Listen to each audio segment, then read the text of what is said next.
Salam hijau, kembali berjumpa bersama kami, Redaksi Agromedia.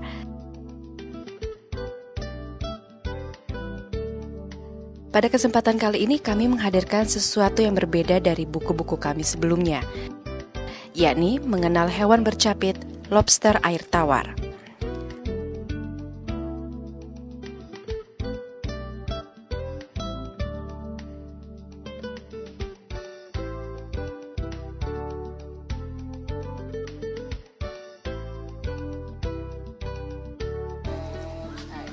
Bapak Ibu sekalian, saya Cuncun Setiawan mengucapkan selamat datang di tempat budidaya lobster air tawar dan juga pembesaran di Bintaro ini.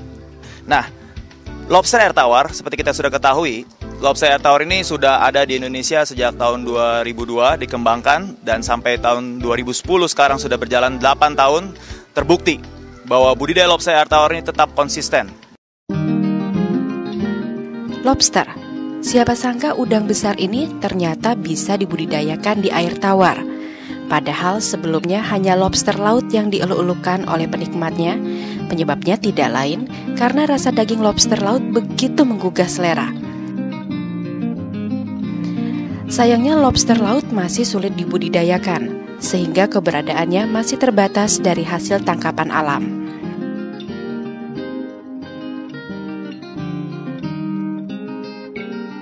Hal ini berbeda dengan lobster air tawar.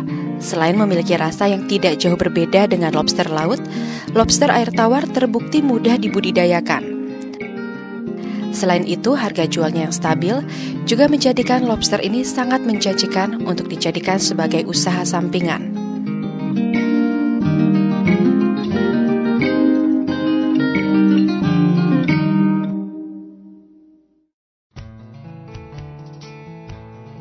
Dalam usaha budidaya lobster air tawar, umumnya ada 3 spesies lobster yang bisa dikembangbiakan secara ekonomis, yakni lobster air tawar capit merah atau red claw, lobster air tawar yabi, dan lobster air tawar marun.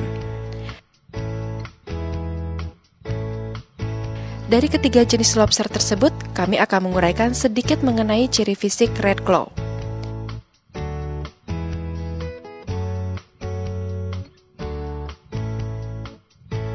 Umumnya, lobster red claw memiliki warna dominan hijau kemerahan.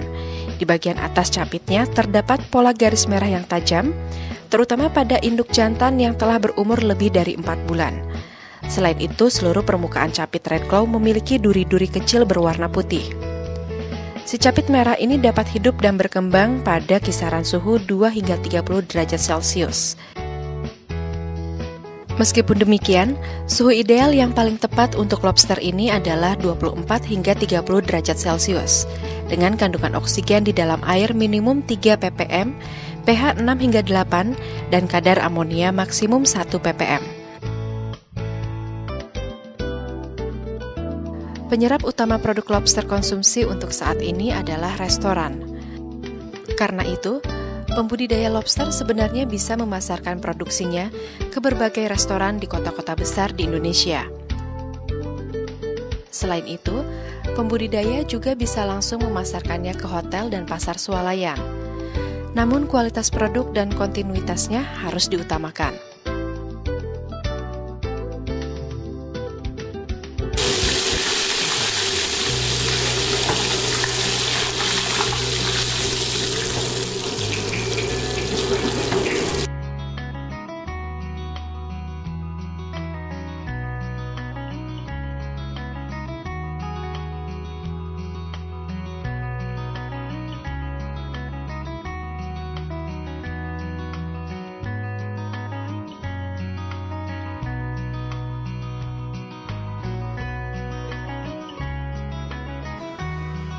Manis, gurih,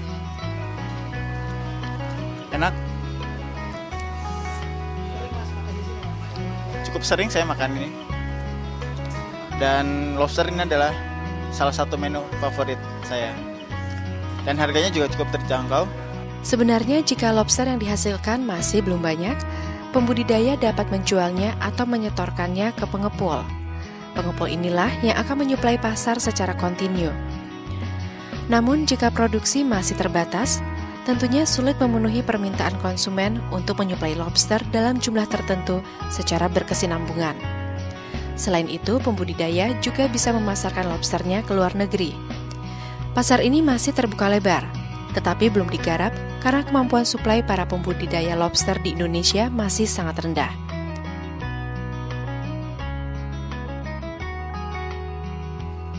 Bapak Ibu sekalian, bagaimana setelah menyaksikan tayangan daripada video liputan mengenai budidaya lobster air tawar ini? Mungkin masih ada hal yang kurang jelas. Coba ulangi lagi membaca bukunya, ada panduannya.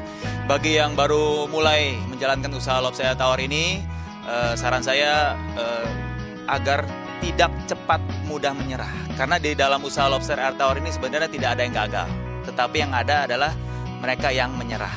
Begitu. Jadi kalau mungkin pada awal memelihara lobster ada yang mati, mungkin ada yang apa, anggaplah itu suatu pelajaran. Dimana kita dari situ kita coba memperbaiki lagi. Kenapa ini mati, terus dipelajari lagi dan sebagainya. Dari saya sekian saja, saya Cuncun Setiawan dan tim Agromedia mengucapkan selamat berbisnis lobster dan semoga sukses.